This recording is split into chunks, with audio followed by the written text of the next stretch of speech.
Welcome back to Smart Piece. Today we are going to see about a new story named The Four Friends.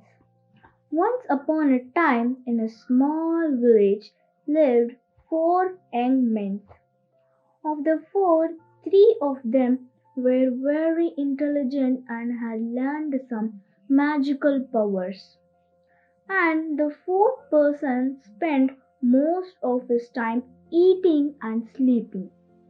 He do not know any work or to learn anything. So everyone called him as a foolish. Once famine struck the village, rivers and lakes started to dry up. All the crops failed.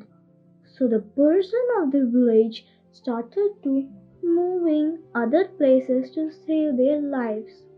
One day, one of the four friends told others, "There is no scope for us here. With the magical powers we have gained, we can earn more if we go to the city." To the other two persons, it knew like a good idea.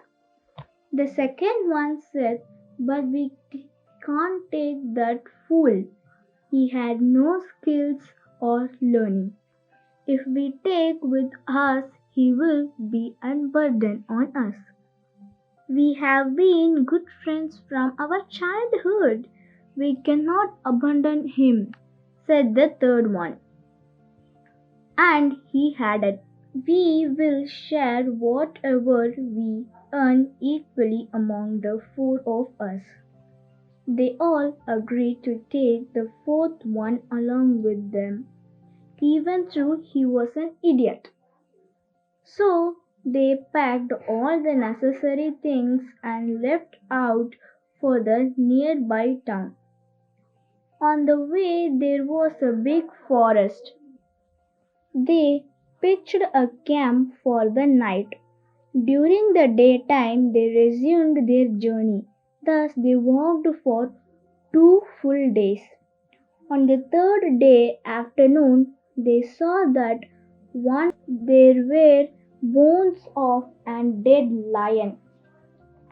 The fourth person scared of the lion bones. It is interested them. The first man asked, "Shall we try our magical powers with these dead lion bones?" The other two men agreed.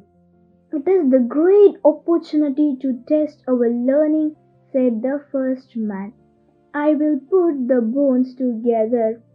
So saying these words, he put the bones together to form a skeleton of a lion. The third man said, "I can put muscles and tissues on it." Soon a live cell lion lay before them. The second man said, "I can breathe life into the body." But before he could continue, the foolish man jumped up to stop them. He cried, "No, don't. If you put life into the lion, it will kill us all. You all know the lion is a wild animal and has no sixth sense. It won't thank you for having given him a new lease of life. The moment he regains his life, he will pounce on us and eat all of us." On hearing the words of the idiot, the second man shouted, "Oh, coward! You can't stop me from testing my powers. You are here with us only because I requested the all others to let you come along with us." "Then please let me climb that tree first," said the idiot. And he quickly climbed up on a tree nearby. Just he climbed up the tree, the second man brought life into the lion. The next moment the lion woke up. It was so angry and hungry. It attacked the three learned idiots and killed them and ate them up. The learned idiots said the man who was actually idiot. He escaped because of his common sense he had. So, finally, moral of the story: common sense is important than knowledge. Thank you.